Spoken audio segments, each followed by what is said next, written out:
Hey, good evening, everybody. Welcome to the Majors Live, episode 311 here on TMSNX Radio, themajors.net. I am Adam Hernandez. Across from me is Dorf. Part-timer is...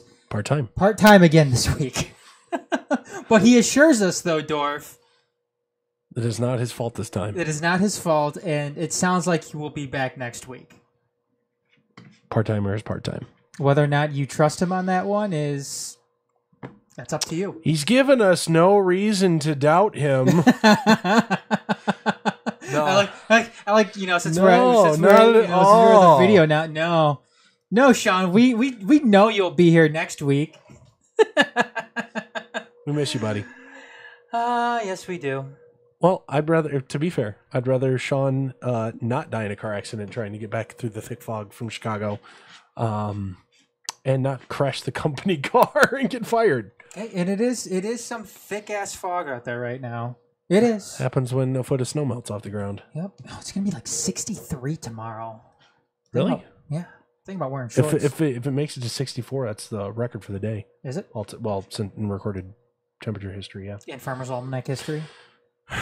Is that who is the record keeper all the way back? I don't know. That's my guess. Anyways, it's more likely to be the Catholic Church at that point. In the United States at that? Well, no, not necessarily in the United States. Because the United States was distinctly anti-Catholic, is where originally the original English settlers were fleeing the Church of England, so... Oh, look at us. History cast! Anyways, though, let's go ahead and jump into it tonight. Fan question: who has the best All-Star format? I know I usually hesitate to talk about All-Star games after an All-Star game. We had the NBA All-Star game last night, but it was kind of surprising. We'll get to it here in a second. But fan question: who has the best All-Star format? A big three tonight. Dorf. A few racist shitheads got the ban hammer last night from the United Center. Actually, they got banned today, I believe. Well, further actions yesterday. Yes. It happened yesterday, though, during the... actually, was it Saturday or yesterday? It might have been Saturday. Might have been Saturday. Anyways, Blackhawks... Hey, decision makers on that kind of stuff, they don't work weekends. No. Blackhawks... Capitals from the United Center. It was a rout too. The Blackhawks ended up winning that game 7-1. But you had Washington player Devontae Smith-Pelly go to the penalty box, and all of a sudden you see him get up and start to try to go after a couple of fans, pointing a stick at them, and eventually having to be kind of held back by the penalty box official. As it turns out, what happened is some Blackhawks fans started hurling racially charged taunts at him, chanting basketball, basketball, basketball, basketball, which, again, could have been a lot worse. It could have, yeah, but that's certainly not something that you do.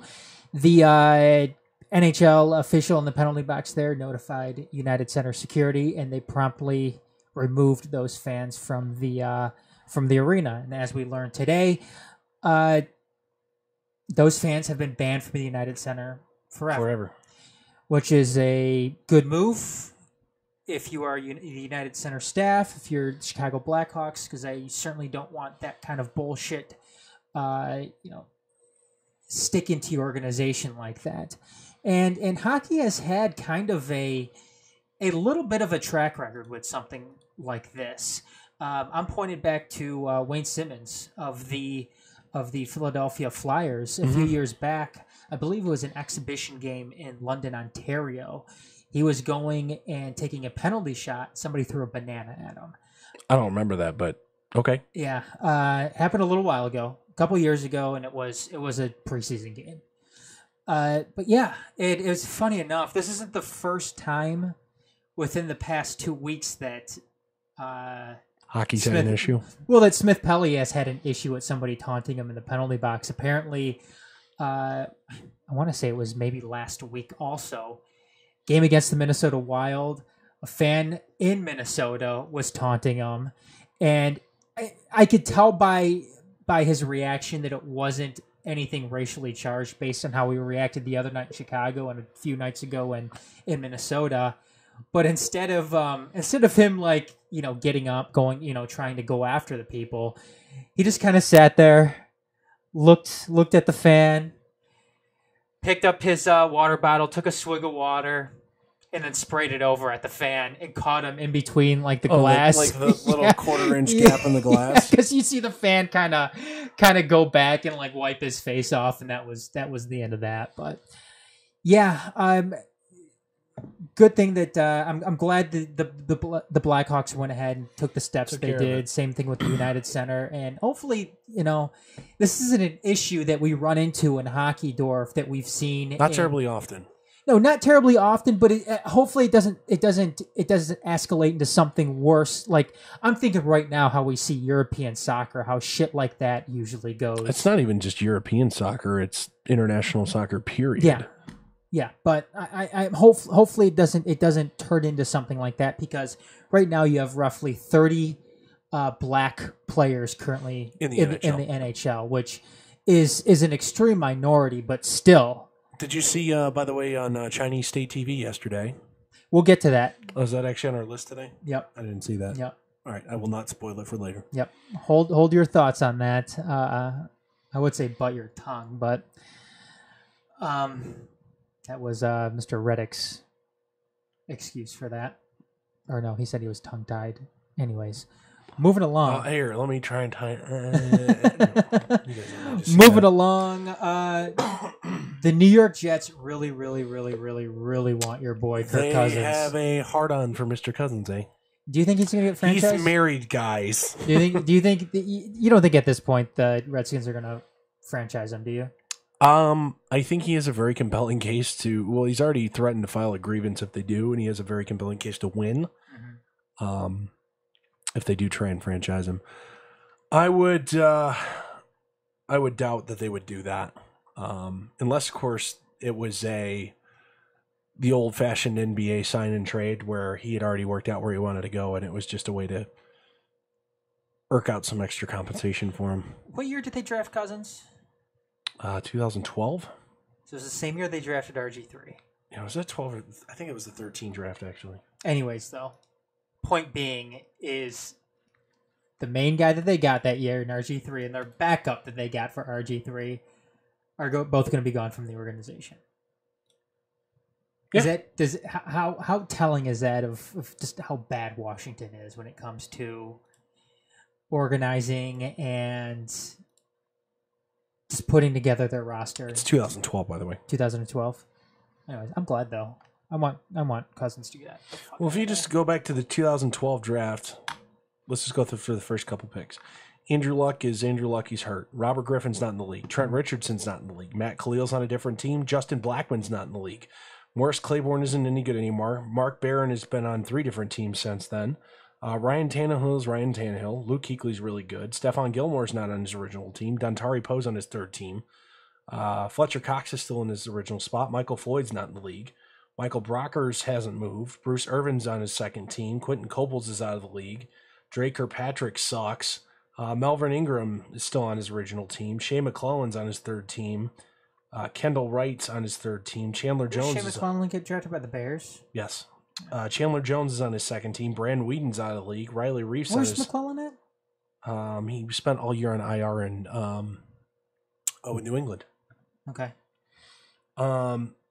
Riley Reif is on his 2nd team. David DeCastro's really good, still on his original team. Donta Hightower's still on his original team. Whitney Merciless still on his original team. Kevin Zeitler's on his 2nd team. Nick Perry's still around on his original team. Harrison Smith is as well. A.J. Jenkins isn't in the league. Doug Martin's on his original team. And David Wilson is no longer in the league as well. Who went first overall that year? That would be Andrew Luck. Okay. And Andrew Luck is... the last man standing?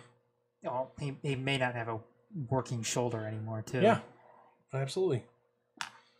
Wow. I mean, he's going through this second list, too. You gotta, the second round. You got to go pretty far down to find guys still in the same spot or still in the league. God, what a shitty class, man. And there's a lot of value later in this draft.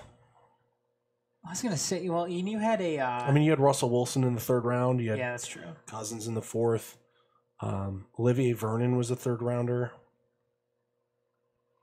Wow, though. That's Nick Foles also went in the third round of the draft. wow. Yeah, you did. You could almost. I mean, Lamar Miller was in the fourth round. Ben Jones is a pretty good center. He was in the fourth round. I was gonna say you could almost flip that. You could almost flip that draft over, Yeah. ending in what round did Cousins go? 4. 4. What round did Russell Wilson go? Third. 3rd. Yeah, you can definitely almost kind of flip it around there at the. Interesting. And then finally, Dorf, United States women will play the Canadian women for the gold medal in women's hockey in the Olympics. No surprise there. Certainly more compelling to the men's side of things, with Russia, still being able to send KHL players and so on and so So, forth. excuse me, it is athletes from Russia? God, it's so stupid. So stupid. Anyways, moving right along here, our leadoff spot tonight. The best playoff format goes to, we can go ahead and rank this if we want, and I'm going to go ahead and throw in the college level here too. Okay. With they the count? with college football, the college football playoff, and then the NCAA tournament.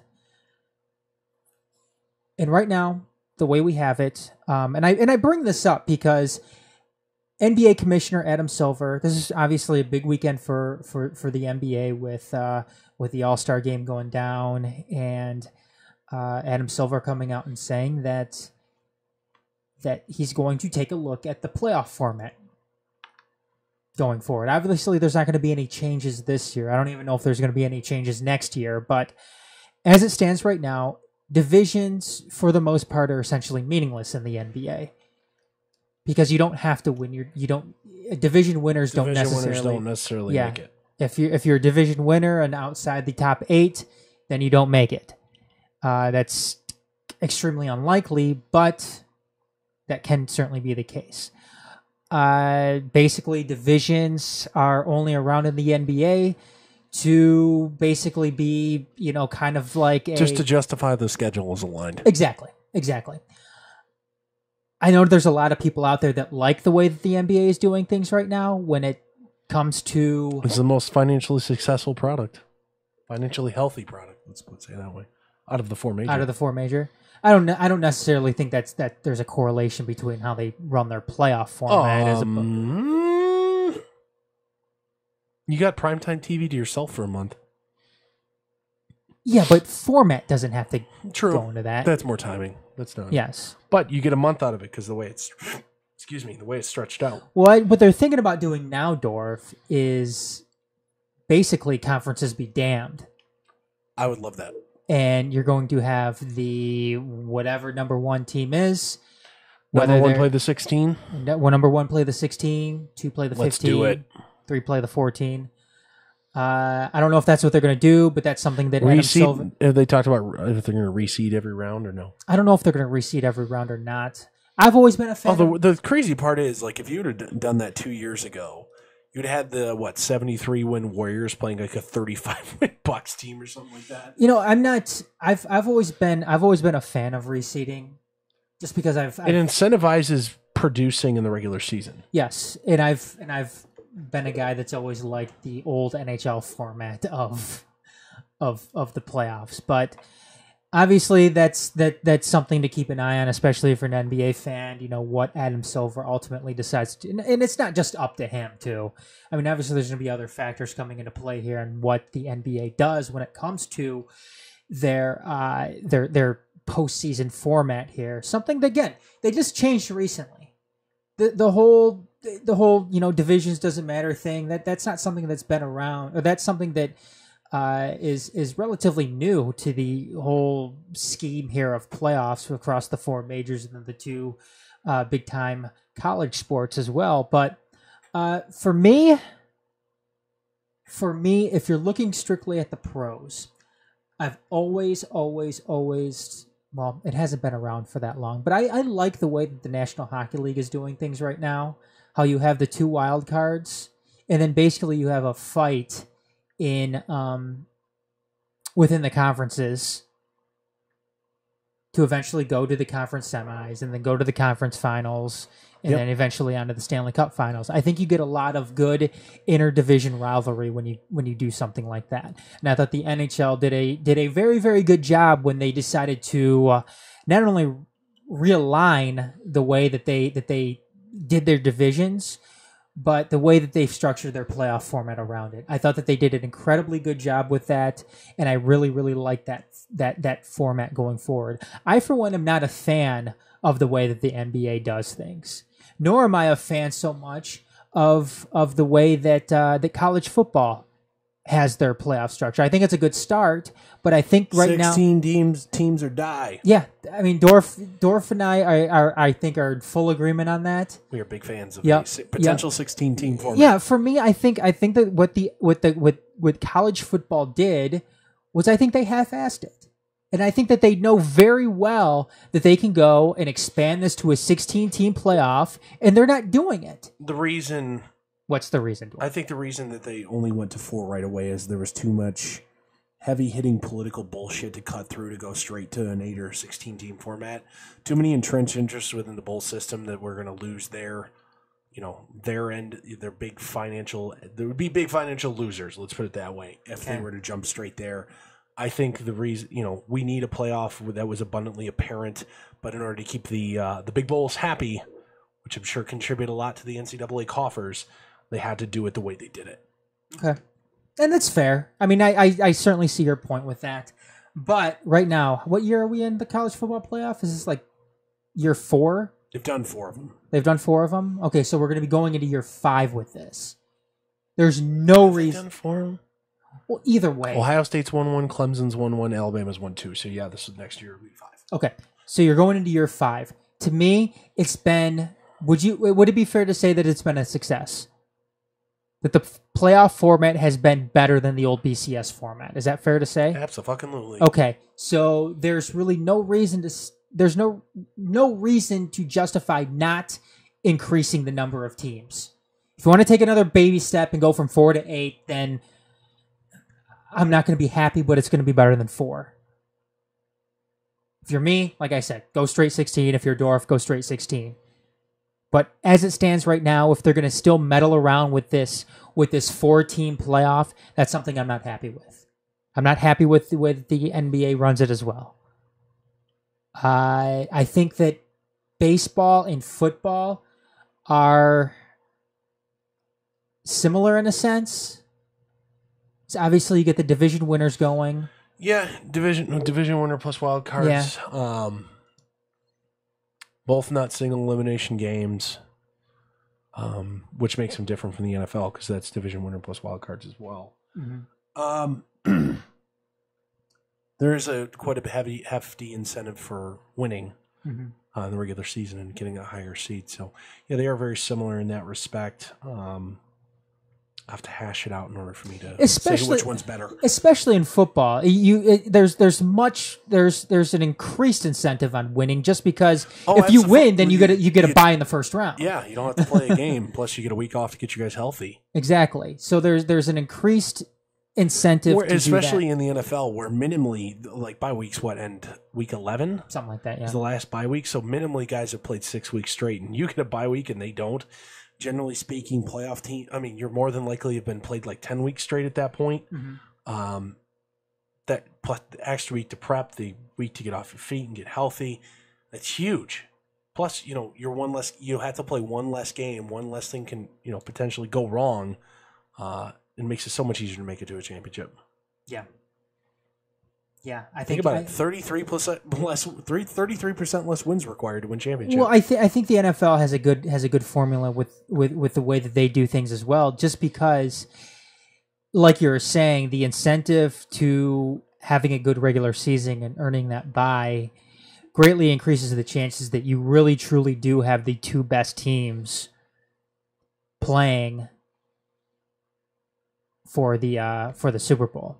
Now, of course, it always doesn't work out like that, but I think coming out of the AFC last year, was there any objections to New England being the best team in the AFC? I don't think there was. No. In the NFC, I think throughout most of the season, I mean, it was I mean, when Carson Wentz was throwing it down, was there any objection to Philadelphia being the best team out of the NFC? Absolutely not. And there would have been no doubt that they would have been probably the Super Bowl favorite over the Patriots had Wentz not gone down. Yeah. In week 15? Yeah.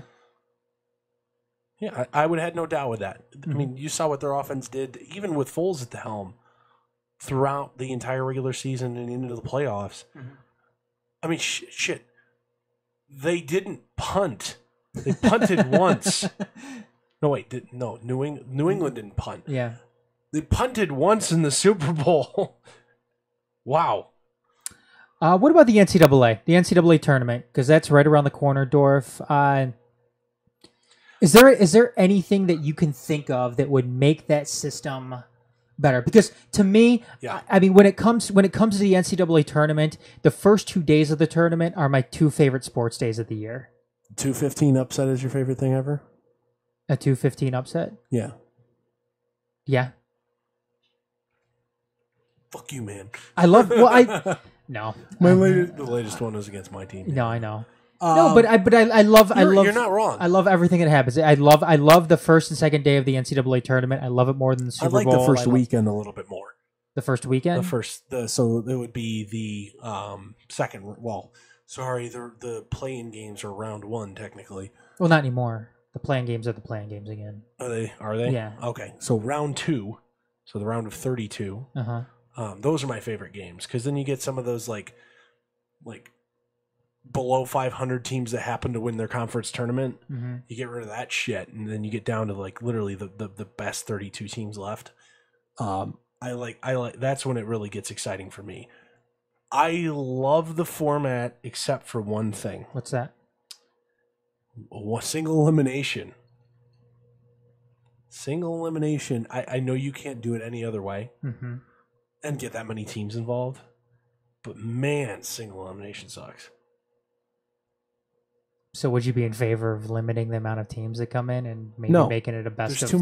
too many damn teams in Division I college. Unless, of course, you're going to radically realign Division I college basketball and radically cut the number of teams in Division I, then you can't do it. I don't like it, but that doesn't mean I would change it. Well, I mean, and again, I know something that I've mentioned before, and something that I don't think that you've been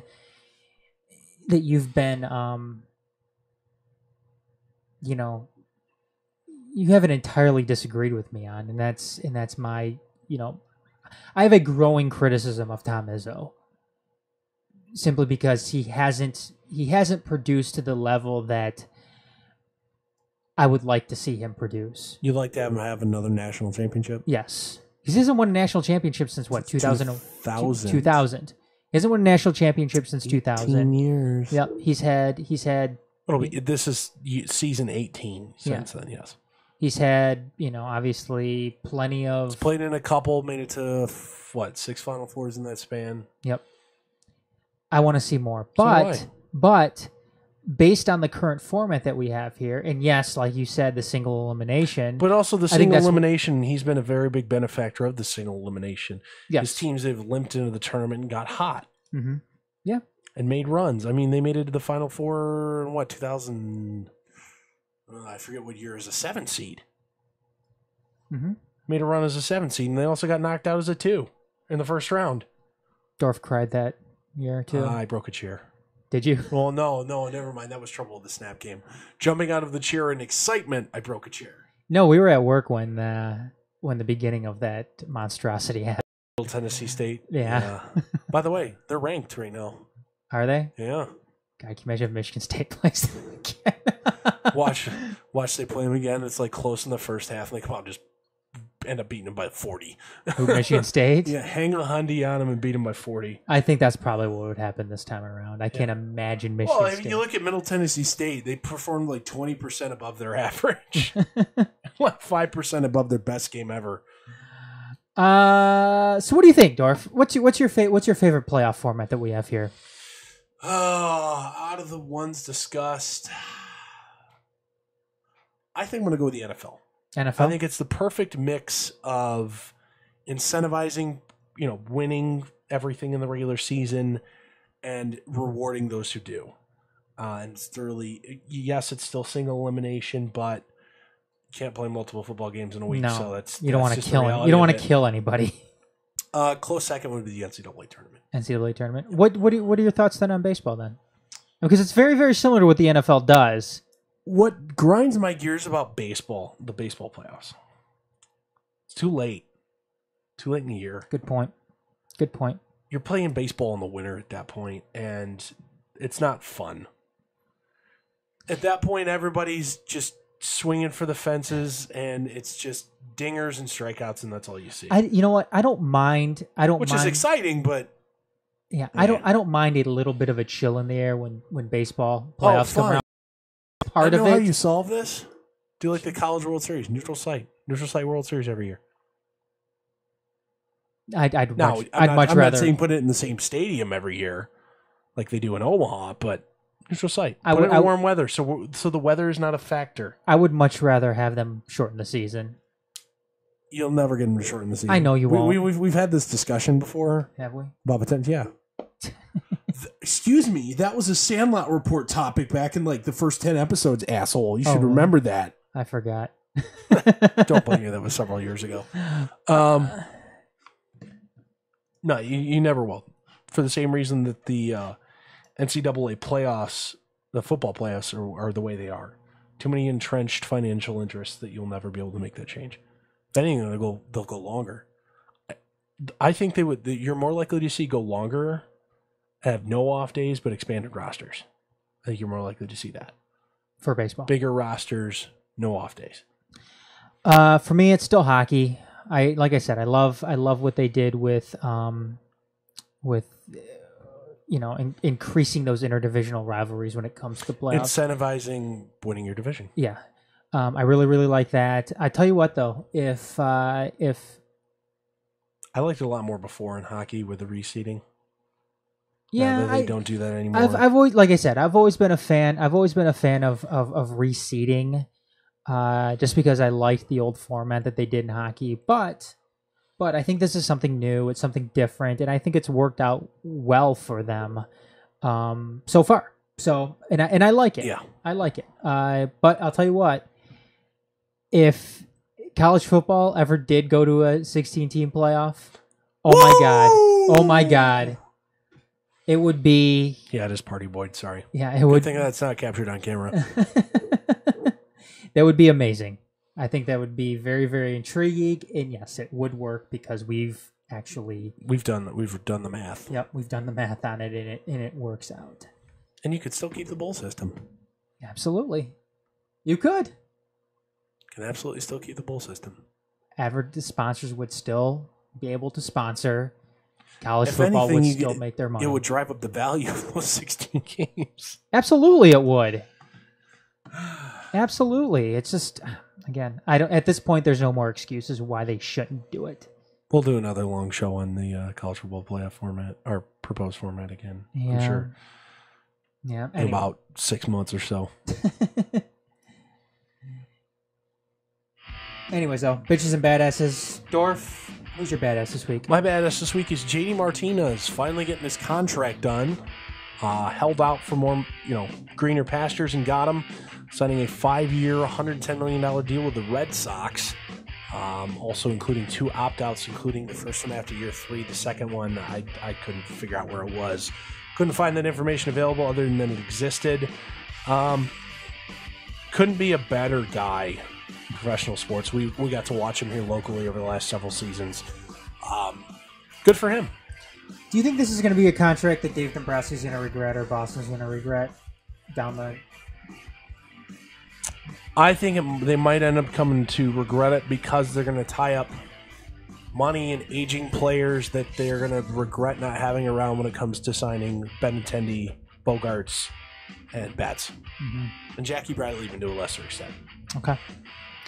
My badass this week is going to be Connor McDavid of the Edmonton Oilers. Scored his 3rd hat trick of the season the other night. But he plays in Edmonton, so who cares? Yeah, he plays in Edmonton, but it's hard to have the best player in your league playing a tiny city in Canada. He's really, really, really, really, really, really good. And yeah, it is unfortunate that he does play in Edmonton. You know what? And it still amazes me too that Sidney Edmonton in the winter. Edmonton in the winter. Yeah. Miserable existence. Anyways, though, moving right along. There we go. Bitch. Dorf. Go. My bitch is Don't say Rush. Sean. No, it's not Sean. Oh, okay. Go ahead. It's not his fault. Hi, Sean. We miss you. Anyway, my bitch this week is Sean. No, Bell. I mean, just kidding. My bitch this week is Russian curler Alexander Kolshelnetsky. I believe I'm saying that somewhat close to correct. A curler. After all the bullshit going on with Russian athletes from Russia. Fail the fucking doping test! He's a curler! Why do you need to dope in curling? You know what He took a cardiovascular enhancing drug! You're a curler, you can do the sport successfully while holding a beer! What's his excuse? He claims that, he didn't take anything, and his sample was likely spiked, or he was drugged unknowingly by someone who was jealous that they didn't get to go to the Olympics, but he did. This is Russia. That's not too crazy. And I said that's not out of the realm of possibilities of happening because, like you said, it is Russia. However, this is something that the IOC should have been expecting when you still allow athletes from Russia to compete in the Olympics. By the way, did you see the lady from the United States competing in the ski half-pipe event under the Hungarian flag, and she doesn't do any tricks? Yeah. She just goes down the thing. Yeah. Apparently she's entered a bunch of World Cup races and does that, and had enough World Cup points to qualify for the Olympics.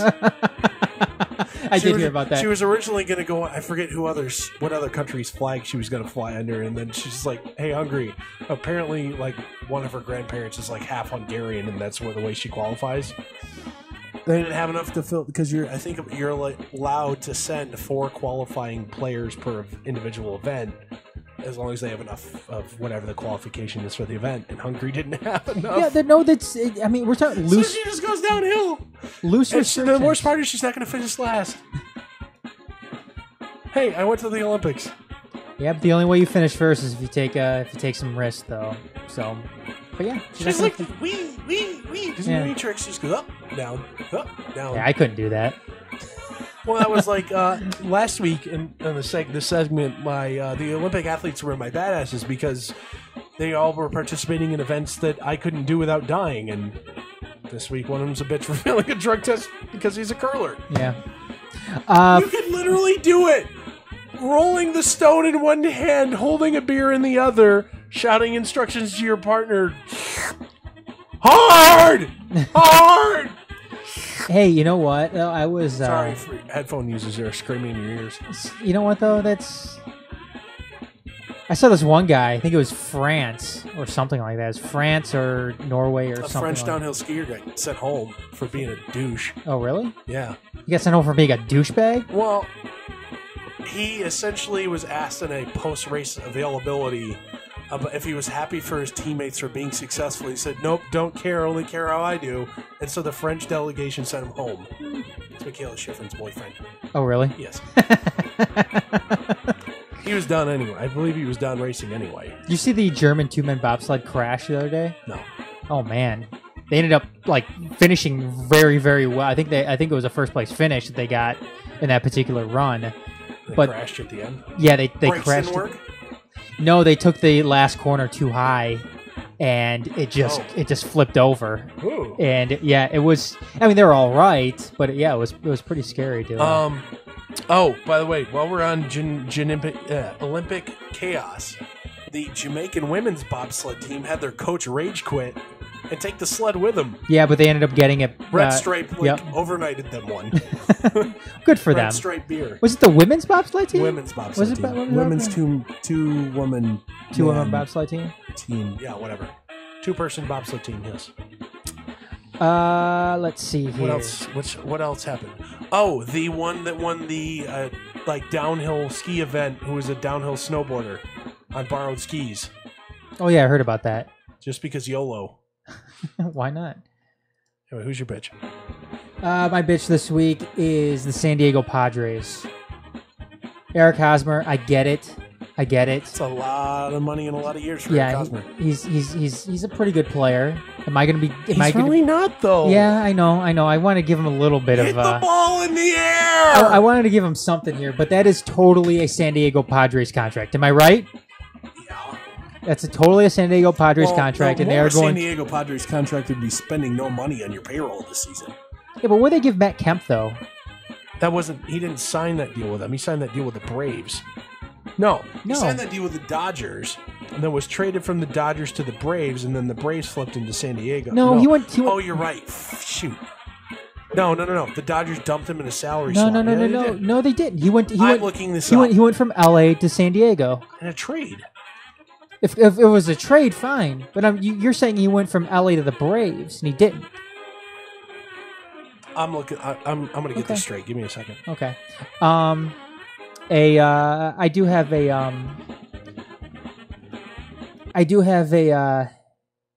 runner-up.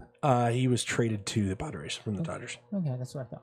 And then Padres flipped him after one season in the Braves, who then flipped him back to the Dodgers. All on that same contract that he signed with the Dodgers. Oh, okay. One thing though, did you hear what happened though? In regards to who? In regards to this kid is a gamer.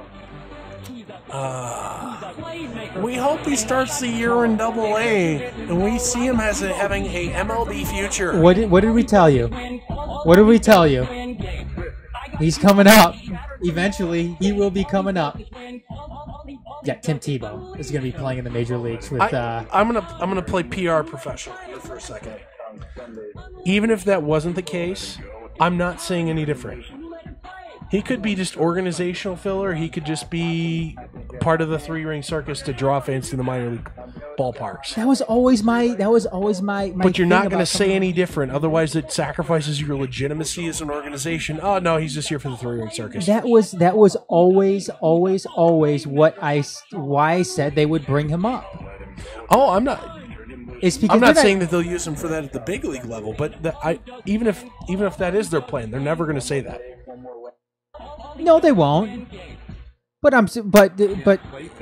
they will be bringing him up as a guy that would help drive ticket sales. Hopefully never. What? Hopefully never. I want to see it. I want to see it happen. Why not? Why not? All right. I think it'll be fun. You're wrong. Oh, it won't be fun to see Tim Tebow playing in the major leagues? It's gonna be cringeworthy. It's not going to be cringeworthy. Yes, it will be. What about if he gets He hit 226 in A ball. You never know. He could get a hold of one. So can name a guy. God, I wish Sean was here for this right now. Sean would be going nuts over Tim Tebow getting a call up. He's an invite to spring training. It's going to be great. Dorf, just have a little fun with it. It is not fun. I hate fun. This is baseball. Baseball isn't supposed to be fun. It's work. All right, moving along here. It seems like the NBA has finally found a successful formula for an All-Star game. Last night, we had the Team LeBron James taking on Steph Curry, and lo and behold, it was an intriguing game. It was an intriguing game on both ends of the court. You didn't have guys not playing defense. It didn't turn into an extension of the dunk fest or anything like that. It seemed like you had guys out there genuinely trying to win a game. There was a little bit of a financial incentive to it, not to the players, but the winning team got some money going to their charity, and the losing team's charity wasn't left out in the cold. They still got a little bit of money too. But ultimately, it looked like guys were out there having fun. It looked like there was a competitive nature to it. Guys weren't slouching on defense for the most part, and like I said, it didn't turn into Harlem Globetrotters in the NBA. It was an intriguing matchup between two All-Star squads. It shied away from the traditional format of East versus West, which was good to see, because after the New Orleans All-Star game last season, it was clear the NBA needed to do something different. And I know there's going to be a lot of people arguing, well, it's just an All-Star game. no league has to do anything. And you know what? You may be right. However, if your mentality is to go out there and just slouch on the All-Star game, then just don't have the All-Star game. Because in some certain circumstance, it's probably going to end up costing you money in the long run. And it's just going to be another one of those blemishes and, throughout the course of a season. Now, it's not going to be a big blemish because not many people expect anything much out of the All-Star game. But still, why even have the blemish if you have the opportunity not to have it in the first place? Dorf, you want to say something? I've got some semi-breaking news. New York Post article.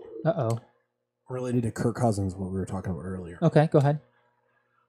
Jets really aren't fucking around when they say they want to, will spare no expense. They're talking the way their cap situation is that his contract will be heavily front-loaded, that they're willing to offer him $60 million in the first year. 6-0. They're going to offer Kirk Cousins $60 million. Kirk Cousins, $60 million. How much guaranteed? That would be his first-year cash compensation. They currently have $73 million in cap space, according to Over the Cap. Holy shit! And they picked up an additional 4.6 today by declining a option on their backup tackle Ben Igelana. Wow, $60 million. What's Garoppolo making? Like 24 something. Fuck. Or 27 something. Wow. Damn, if I'm if I'm Cousins, I'm really, really hoping that the Redskins don't tag me. And well, He'll make a shit ton of money anyway, but $60 million. The first guy ever to be tagged 3 years in a row. Kirk Cousins. How does that make you feel? You're a Cousins guy. I do like him. He's your favorite player, right? No. I didn't know who would be my favorite player. The NFL? The NFL, I don't know. I don't know. For me, it's probably. Can I have a favorite offensive and defensive player? For me, my The favorite. only problem is I'm weird. I like linemen. Yeah, some Detroit guy. I guess my favorite player would be Stafford. What a loser. I, At least you didn't say Tom Brady. no, it's not Tom Brady. I'd have reached across the table and probably given you a nuggie or something. Yeah, it's hard. If we're Lions fans, it's hard to pinpoint a favorite player. Is it sad that I really like Joe Thomas? No, If I had to pick one, he might be my favorite player. no, it just sucks. He plays for Cleveland. Yeah. When's he getting out of there? Never. Poor Joe Thomas. Retirement. Could be coming soon then. Yeah. I'll tell you what, if I had to pick a non-boring player, a me player for favorite player, kind of leaning toward Carson Wentz. Really? Why? Very exciting to watch, very good. Maybe Russell Wilson is a close second. I don't mind Russell Wilson. I just like the way they play the quarterback position. Colin Kaepernick. You like Colin Kaepernick? I would require him to be on an NFL franchise. Member of a team. But anyways, thank you, Dorf, for that. Back to the NBA All-Star Game. And again, one of the biggest things that we had different this year, well, the biggest thing that we had different this year was LeBron James and Steph Curry picking their teams. And I thought that this was something that the NBA should have latched on to long ago. Yeah, because if there's any one league that should have done this, it is the NBA, because the NBA is very much a player-driven league. And quite frankly, I'm surprised. I'm shocked that they didn't televise it this year. Now, Adam Silver came out and said that they're going to televise it next year, which is certainly a given based on the success that they had this year with it. My biggest question, though, with something like this is it sustainable? Is the success that the NBA saw this season with their All-Star format, is it sustainable? Because I think throughout the course of the years to come with the NBA All-Star Game, you're going to have to make adjustments to it. I would, in order to help make it sustainable, put in some rule. I mean, I'm assuming that arguably Steph Curry and LeBron James will be your captains, or maybe they won't allow them to be captains 2 years in a row or something like that. Well, this year, I think they had like the highest vote getters. However you decide that. Don't do, and then put some sort of like limitations on the amount of guys that you can draft the same every year. So You get a different mix of guys every year. Mhm. or even do it like the NHL does. First quarter, you do a little pickup draft. Second quarter, you do another pickup draft. Make them turn the uniform inside out and put, make them reversible. Third quarter, do the same thing. Fourth quarter, do the same thing. Do something crazy. Just do I don't want to call it street pile style pickup game like that, but I think it'd be fun. Kind of like the NHL does. It's That's what I was- 3-on-3, but it's 6 teams. And That's what I was gonna say. You be kind fun. of do like or hell, screw it. Do a 3-on-3 tournament. no. That's what I was gonna That'd be say. a hell of a lot of fun. You get guys. Half court 3-on-3, I wouldn't be opposed to that. like the Big 3 league or whatever. Yeah, Is Big 3 is 3-on-3. I think it is 3-on-3. Yeah, Oh, those guys would be so pissed. who cares? Who cares? Nobody pays attention to it anyway. Sorry, Ice Cube. But no, I think that might be better than what they have now. Ultimately, I mean, you're getting the best of both worlds. You're getting guys who will pick their team. You get a tournament format out of it. Yeah. I think that's awesome. I think that might be the next step that they go in all of this is eventually making it a tournament style 3-on-3 turn. These That'd be fun. games. Yeah. No, it'd be really fun. And no like positional requirements. You're not required to have a guard and 2 forwards or 2 guards and a forward. You can do 3 bigs. You can play 3 guards, and that's up to the So say you do an 8-team tournament, Mhm. 8-team 3-on-3. Your top 8 vote getters are your team captains, and they're allowed to pick 2 of anybody else from the entire league, and they're allowed to do it however they want. That would be fun. I'm totally with you on that, Dorf. I think would I be- think And you don't even have to do single elimination. You can do like a consolation bracket. Games only need to be like 10, like a 50, maybe a 12-minute running clock. I'm all on board It'd with be a that. hell of a lot of fun. Oh, I think that'd be incredibly fun. And then you could still do the same thing that you want. I mean, you can have a charity latched on to each team, and the winning team gets so much designated to their charity, and then the team that comes in last still gets something as well. But no, I think that's probably the next big step that they go with all of this when it comes to keeping things fresh, because I do think that they need to keep things fresh with all of this. I don't think that this is something that is going to work every single year going forward, because like anything else, it ends up going stale. However, with the NBA, I think if there is anything that was going to have a player draft work on multiple seasons, it was going to be in the NBA, because it's such a player driven league. Now the NFL can do it for 1 year and that's fine. The NHL can do it for 1 year and that's fine. However, that's not something that's going to be sustainable, because quite frankly, none of those leagues are player driven leagues. The NBA is very, very much a player driven league.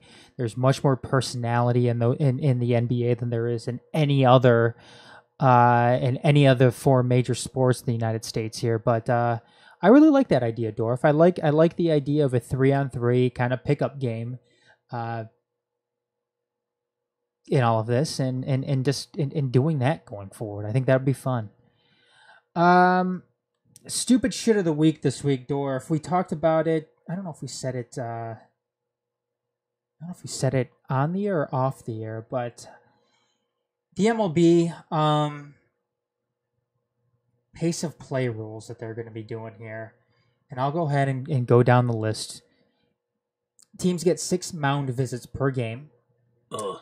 And according to CBS here, in an effort to cut down on downtime within games, each team would now be limited to 6 mound visits per game, plus 1 additional mound visit for every extra inning played. Here's the league's official description of a mound visit. A manager or coach trip to the mound to meet the pitcher shall constitute a visit. A player leaving his position to confer with the pitcher, including a pitcher leaving the mound to confer with another player, shall also constitute a mound visit, regardless of where the visits occur or length of the visit. So even if a catcher goes out there to change up the signals, that's going to count as a mound visit? Yep.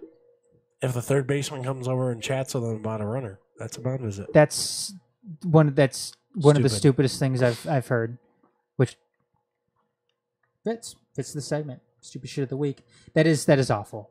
You know what? I wouldn't be surprised if they Players are pissed. You know what? I wouldn't be surprised if they go back to the old system or limiting. There's enough of a shitstorm or shit sandwich. And now visits where you make a pitching change. Wait a second. Count.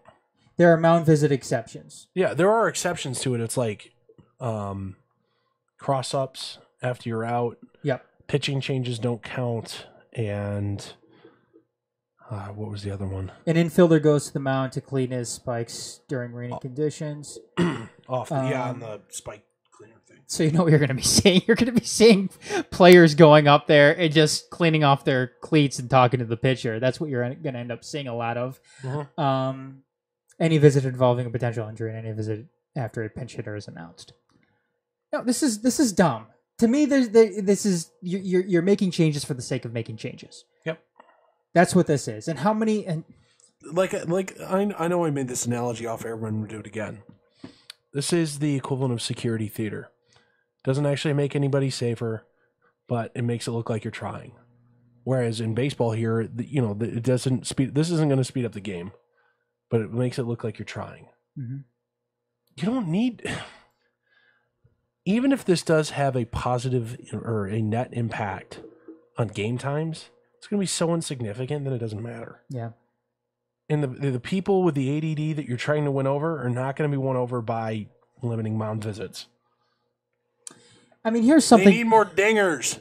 Juice the baseballs again. I'm with you. Commercial breaks will be shorter. Regular season games, 2:05, previously 2:25. National televised games, 2:25, previously 2:45. And the postseason games will be at 2:55. I don't really care about that. Start of the timer for breaks. The MLB provides specific guidelines for starting the commercial break timer. There as follows: between innings, timer begins immediately after the final out is recorded. During pitching change, timer begins when the reliever leaves the bullpen and crosses the warning track or foul line in the case of on-field bullpens. Whatever. Enforcement of time limits. There will be no automatic ball strike penalties for timer violations. There had been talk of charging the pitcher with an automatic ball if he wasn't ready to deliver the pitch when the timer runs out, and charging the batter with an automatic strike if he wasn't in the box when the timer runs out. Here on the enforcement rules, umpires shall direct players and enforce the inning break and pitcher change time limits on the field. Players who consistently or flagrantly violate the time limits will be subject to progressive discipline for just cause by the office of commissioner or of the commissioner, pursuant to Article 11 of the Basic Agreement. Whatever. And the pitch clock isn't gone forever. So, more breaking news: Baker Mayfield will not attend the NFL draft in person. I'm not incredibly surprised by that. Where's he slated to go? I think he was slated to go to the Jets. Far out. Yeah. I'm not incredibly surprised by that. Because you're going to have the two USC, UCLA quarterbacks go 1-2. Or not 1-2, but top two. And then Baker Mayfield will probably go after that sometime. I'm going to start. I was actually talking with a former contributor here, Russell Brown, over the weekend. Mm-hmm. Talking about, he wanted me to write a mock draft for the website he's writing for now, just do a guest one. I'm like, dude, I am so far behind on research, but I intend to catch up, get up to speed on stuff. I know I don't like Baker Mayfield for the NFL game, but I haven't seen enough of him really to make him a more educated stance on it. I'm going to need to dive deeper into it before I say for sure. Fair just enough. about anybody else. But the one guy I've watched any tape on is Mike McGlinchey, and I have like a man crush on him. That's all. Fair enough. The tackle from Notre Dame. Let's see here. Moving right along. Hold on a second. Our fan question this week. Who has the best All-Star format? Which one do you like the best, Dorf? All-Star format? Can I choose none? Must be one you like. Hockey. Hockey? I love the gamification of it, yeah. Yeah, I'm with you. MLB's boring. I at least liked it a little bit when it mattered. Well, you wanted to go back I like that. the World Series thing? Yeah. I liked it meaning something.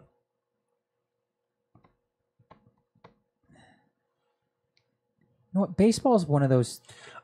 Here's the deal. When the one modification, I liked it when it meant something, but I would if that's the case, I want to get rid of the have to have one player from every team requirement. No, I'm with you too on that, and I don't want. And if that's the case too, I don't want fans choosing. Oh yeah, no fan. No fan vote. No fan vote.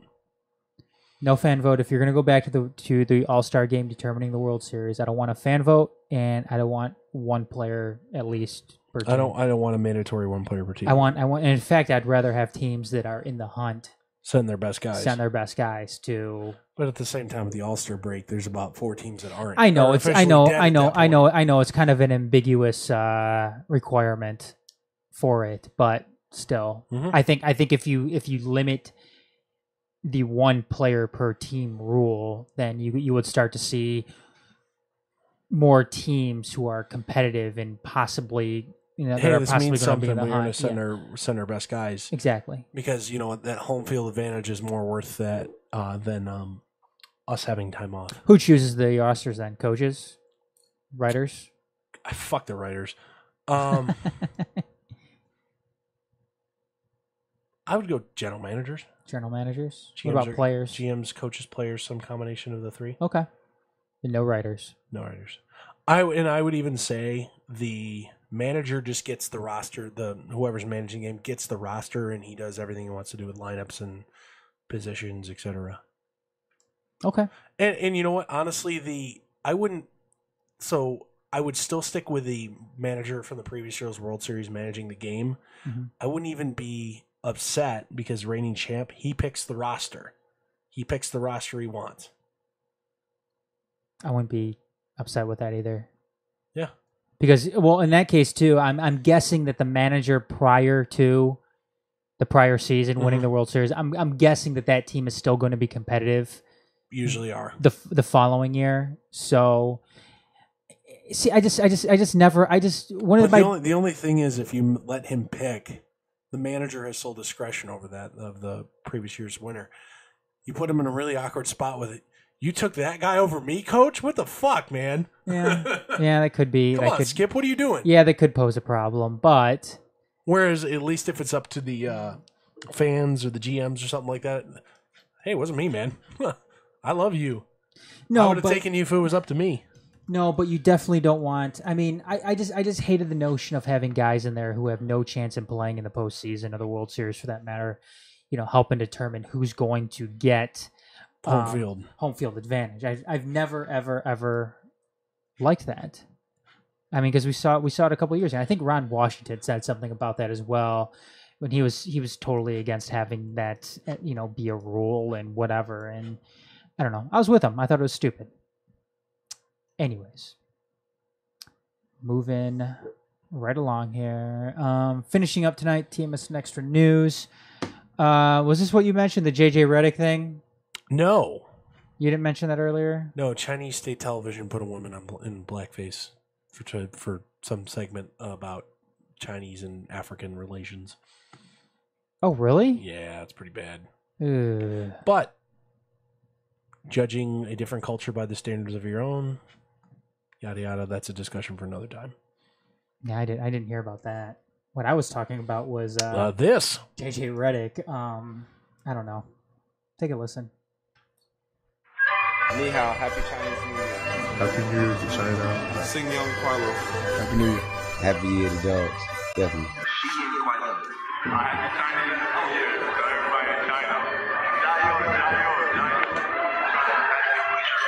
Happy New Year to all of the NBA China. Very happy Chinese New Year for all of the NBA fans in China. Sound is kind of bad, but JJ Redick wanted to. Guys, what they were doing is you had a bunch of NBA players wishing the NBA Chinese fans a Happy New Year. Through like the editing. The editing. Come on. Yeah. He actually called. Yeah, he called them NBA Chink fans. Yeah. I'm sure that's not what he was intending to say. Well, this is what he said. Just saw a video that is being circulated of me wishing a Happy New Year to NBA fans in China. Clearly, I was tongue-tied as the word he was supposed to have said is not in my vocabulary. I'm disappointed that anyone would think I would use that word. I love and respect our friends in China. Dude, Reddick. Okay, it's not like you're being put on the spot to answer a question here, though. You're wishing... He probably didn't even realize he said it until the video came out, and somebody was like, dude, you better get out in front of this. Get out in front of what? I don't know, dude. Are you going to go ahead and say that if somebody puts a microphone up to you? And I'm under the assumption that it wasn't on purpose. And I you know what, I believe the tongue-tied argument. Actually hearing it now... It was kind of hard. I hadn't heard it prior to right now, so this is fresh for me. I can believe it. Yeah. All right. Still not like the optics are awful. Yeah, they are. Man. Anyways, speaking of things that are awful, did you hear? Did you hear? I haven't heard this. Well, but I've seen a gif of Draymond Green doing the. Okay, well, if you want to hear it, it is on our website, themajors.net. So go ahead and check it out. Oh, Fergalicious. But yes, Fergie did give a remarkably bad rendition of the Star Spangled Banner last night, and the national anthem. It was up there with being one of the worst that you will ever hear. Right up there with Roseanne Barr, right up there with Steven Tyler at the Indianapolis 500, who I still think claims the title as worst rendition of the national anthem. I have a bonus thing for the TMS and Extra News for you. It's in your rundown now.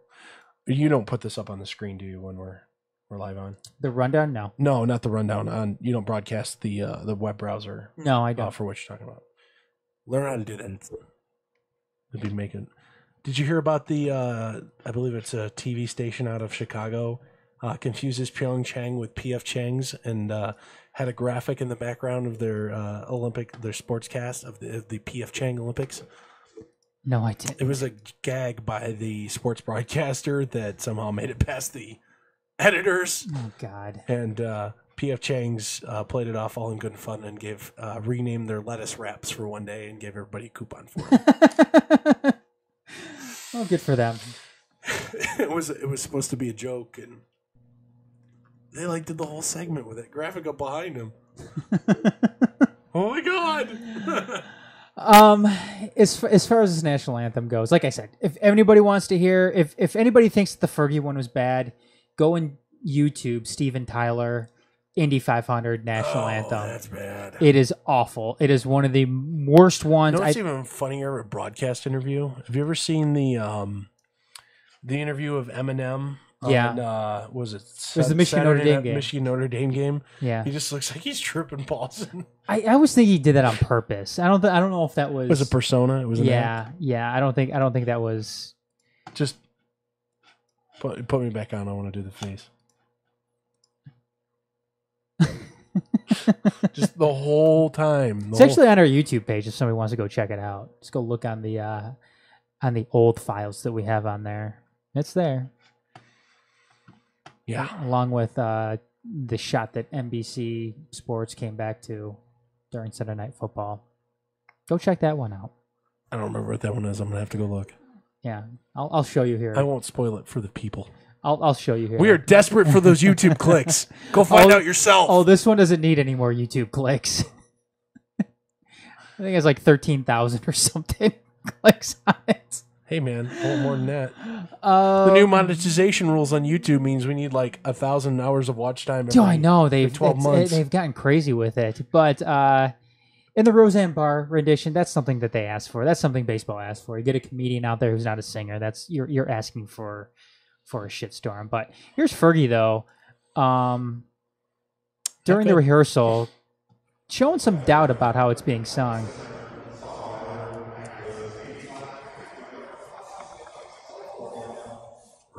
Well,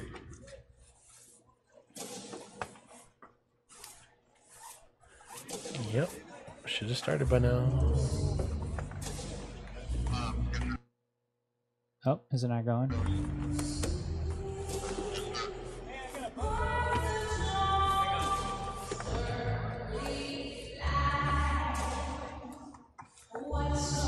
R&B tune.